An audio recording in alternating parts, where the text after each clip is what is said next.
welcome back to my YouTube channel.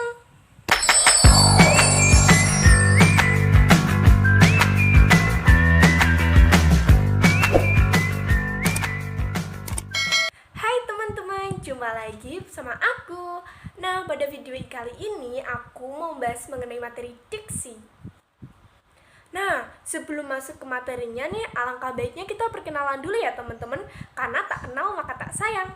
Oleh karena itu, perkenalkanlah, nama saya Alsa Polayana Jaha dengan nomor NIM P13374341211080 dari Prodi D3 Teknologi Laboratorium Medis, jurusan Analis Kesehatan, Kampus Poltekkes Kemenkes Semarang, dari kelas reguler B tingkat semester 1, dan saya berasal dari daerah Demak.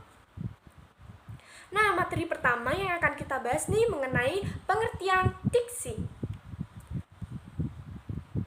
Apa yang kalian ketahui tentang diksi nih? Ada yang tahu nggak? Kalau ada yang tahu, coba jawab di kolom komentar ya.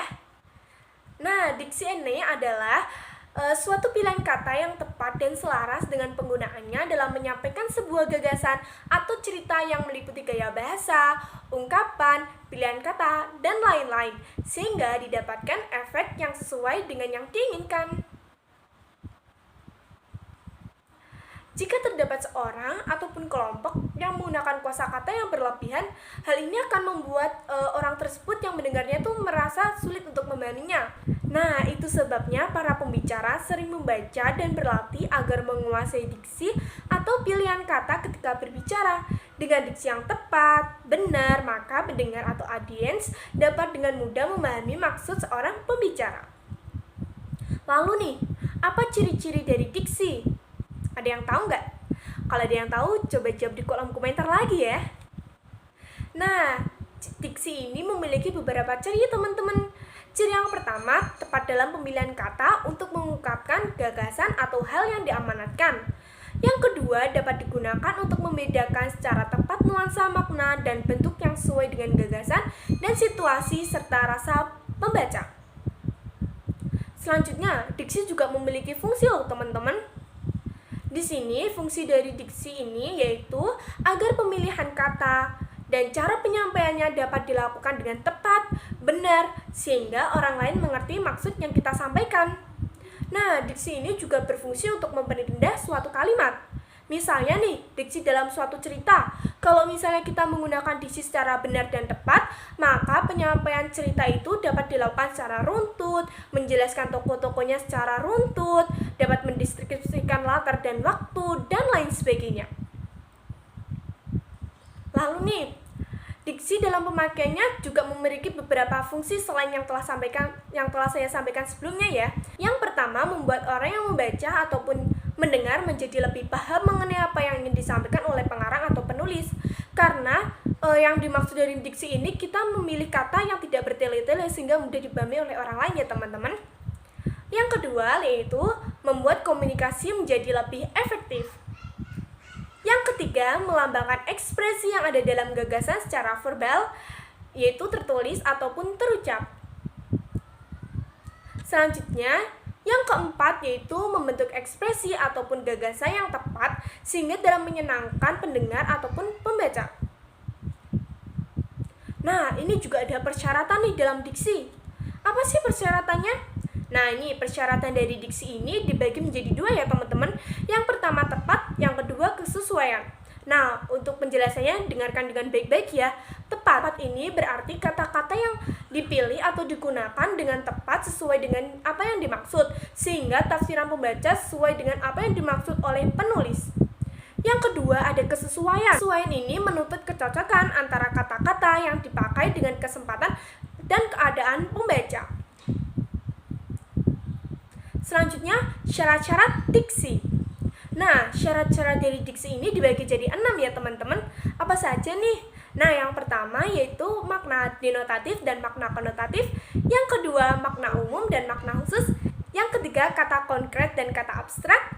Yang keempat, sinonim. Kelima, kajian dan kata populer. Dan yang terakhir, jargon dan slang. Yang pertama nih yang akan kita bahas mengenai makna denotatif dan makna konotatif. Makna denotatif yaitu makna sebuah kata yang memiliki arti sebenarnya teman-teman. Ciri-ciri dari kata bermakna dinotasi ini, yang pertama makna kata sesuai dengan apa adanya tanpa ada tambahan ya teman-teman. Yang kedua, makna kata sesuai dengan hasil observasi. Yang ketiga, makna yang menunjukkan langsung pada acuan atau makna dasarnya.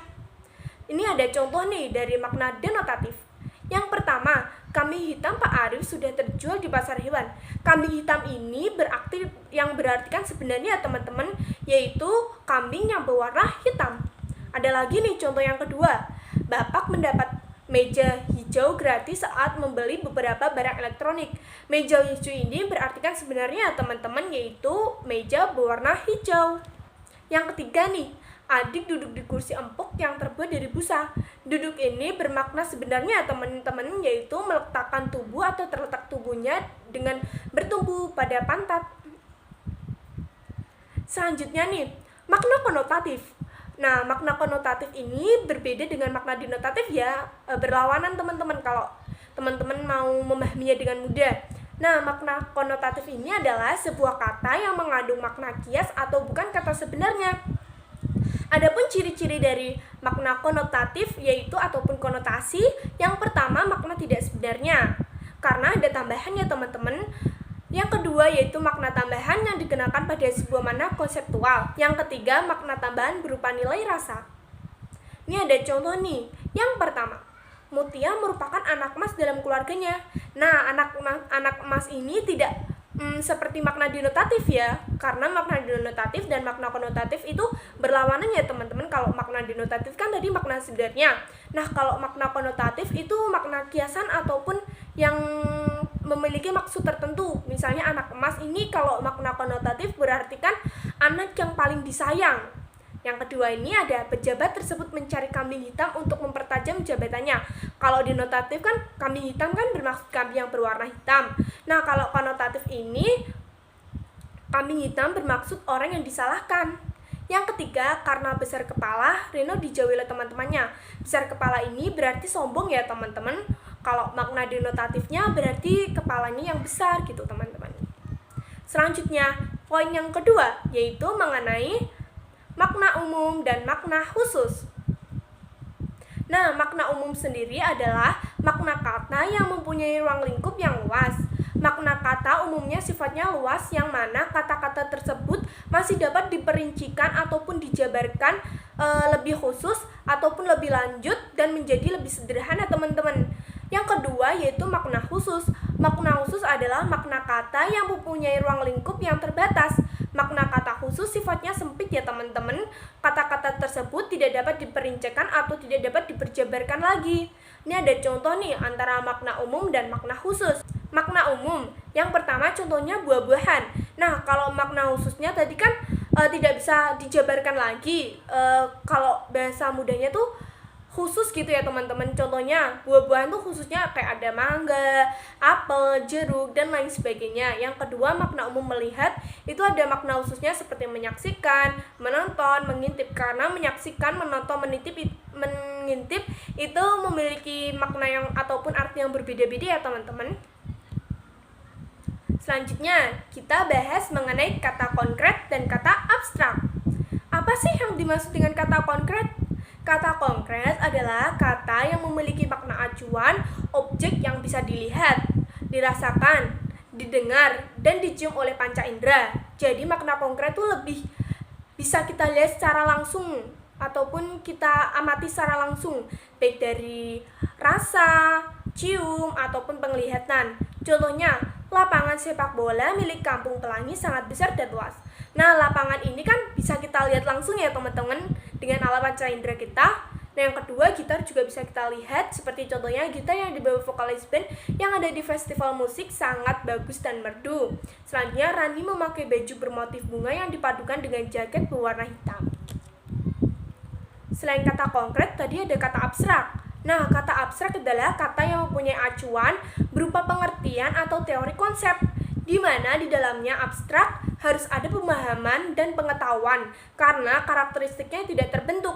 Contohnya nih, Andi memberikan cinta yang tulus kepada tanah airnya yaitu Indonesia. Nah, cinta ini kan nggak terbentuk ya teman-teman, nggak bisa kita lihat ya. Nah, maka dari itu dimasukkan ke dalam kata abstrak. Yang kedua, Gunung Merbabu sangat dekat dengan gunung-gunung Sumbing yang bila dilihat dari jauh terasa sangat indah. Sangat indah kan juga gak bisa dirasakan, kayak masih abstrak gitu. Nah, maka dari itu kata indah ini termasuk dalam kata abstrak. Selanjutnya, semangat tim sepak bola sebelasan Inggris patut ditiru saat mengalahkan Belanda. Selanjutnya nih, poin keempat mengenai sinonim. Pasti kalian gak asing lagi dong sama sinonim dari SD, SMP, SMA. Pasti kalian membahas mengenai sinonim, antonim. Nah, sinonim sendiri ini berarti kan persamaan kata ya teman-teman. Contohnya kredit nih, sinonimnya mencicil, berdusta, sinonimnya ada berbohong, rajin, sinonimnya giat, haus, sinonimnya dahaga, dan lain sebagainya. Aku rasa sinonim ini kalian sudah banyak ya teman-teman. Karena kan kalian dari SD, SMP, SMA sudah mempelajari sinonim, antonim, ataupun saat ujian-ujian pasti ada sinonim dan antonim nih. Nah, selanjutnya nih, yang kelima, kata kajian dan kata populer. Kata kajian adalah kata yang maknanya hanya terbatas pada suatu bidang tertentu sehingga bersifat lebih spesifik daripada kata populer. Sedangkan kata populer yaitu kata yang merupakan secara umum dipahami oleh masyarakat dari sebuah kajian. Nah, ini ada contoh nih, kata kajian dan kata populer. Misalnya kata kajiannya tuh preparasi. Nah, kata populernya tuh persiapan. Yang kedua fasilitasi, kata populernya kunjungan. Inspeksi, kata populernya pemeriksaan. Komposisi, kata populernya penyusun. Marinasi, kata populernya pemberian bumbu. Jadi kata kajian itu maknanya tuh terbatas, hanya lebih spesifik gitu teman-teman. Kalau kata populer itu lebih mengarah ke banyak diketahui oleh masyarakat umum. Nah, selanjutnya nih, poin yang terakhir, jargon dan slang. Apa sih yang dimaksud jargon dan slang? Nah, jargon dan slang ini adalah jargon di mana yang berartikan variasi sosial yang digunakan secara terbatas oleh kelompok sosial tertentu. Ungkapan yang digunakan seringkali tidak dapat dipahami oleh masyarakat umum ataupun masyarakat di luar kelompoknya. Contohnya nih, jargon dalam linguistik adalah fonema, morfeme, leksikon, dan sebagainya. Jadi jargon ini tuh bersifat hanya diketahui oleh kelompok-kelompok tertentu ataupun orang-orang tertentu ya teman-teman. Selanjutnya yaitu slang. Slang ini adalah variasi sosial yang bersifat khusus dan rahasia. Artinya variasi ini digunakan oleh kalangan tertentu yang sangat terbatas dan tidak boleh diketahui oleh kalangan di luar kelompok itu. Contohnya nih, kata slang itu PHP. PHP apa nih? Pasti kalian juga tahu dong. Pemberian harapan palsu, cius, apa? Nah, artinya demi apa? Gaji sih kamu. Gaji ini maksudnya gak jelas ya. Anelan, beneran, kepo itu artinya mau tahu. Jadi kalau slang itu bersifat lebih ke privasi. Kalau jargon itu hanya diketahui oleh kelompok-kelompok tertentu ya teman-teman. Nah, cukup sekian materi yang dapat saya sampaikan mengenai diksi. Semoga materi yang saya sampaikan ini bisa bermanfaat ya buat kalian semua. Dan jangan lupa selalu patuhi protokol kesehatan dan tetap jaga imun. Billahi taufiq wal hidayah. Wassalamualaikum warahmatullahi wabarakatuh. Dah, see you.